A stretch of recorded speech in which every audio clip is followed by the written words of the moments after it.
Right now to the desperation in Puerto Rico after Maria, with severe shortages of food and other supplies. People are getting anxious. Looting has begun.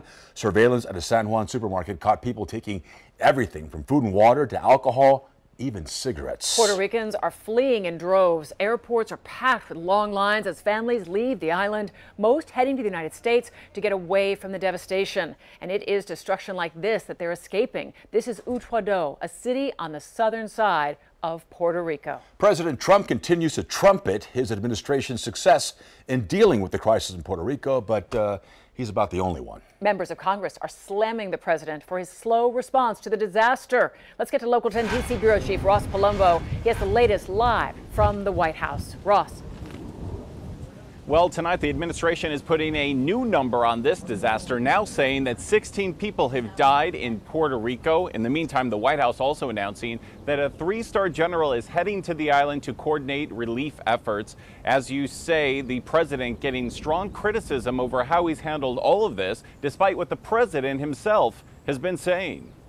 Inexcusably slow and ineffective. Criticism. Shameful response in Puerto Rico. Concern. Go and deliver the necessary things that the people of Puerto Rico need today. And condemnation of the president himself. I have not seen the fire and fury when it comes to delivery of food, to delivery of medicine, to delivery of petroleum, to the delivery of a rescue mission to save people's lives. I haven't seen it. 8 days now into this disaster, and millions are still without food and water and power. We out of food. We're running out of food and water.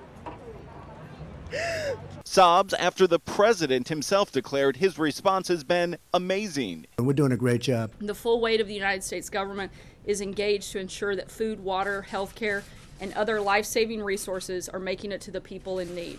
At this hour, thousands of containers of aid have been stuck at the port of San Juan, FEMA citing logistical problems. The supply chain, the logistical chain in Puerto Rico is broken.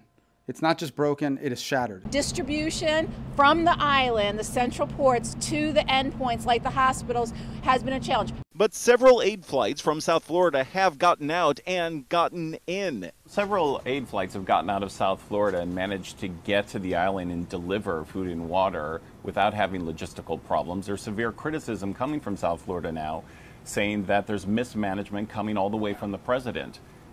How do you respond to that? Well, to my point earlier, we're getting a lot of supplies through. It's just perhaps some misreporting that misunderstands that fact. But many are outraged, saying there is no misunderstanding on the ground in Puerto Rico. As was said after Hurricane Andrew, where is the cavalry?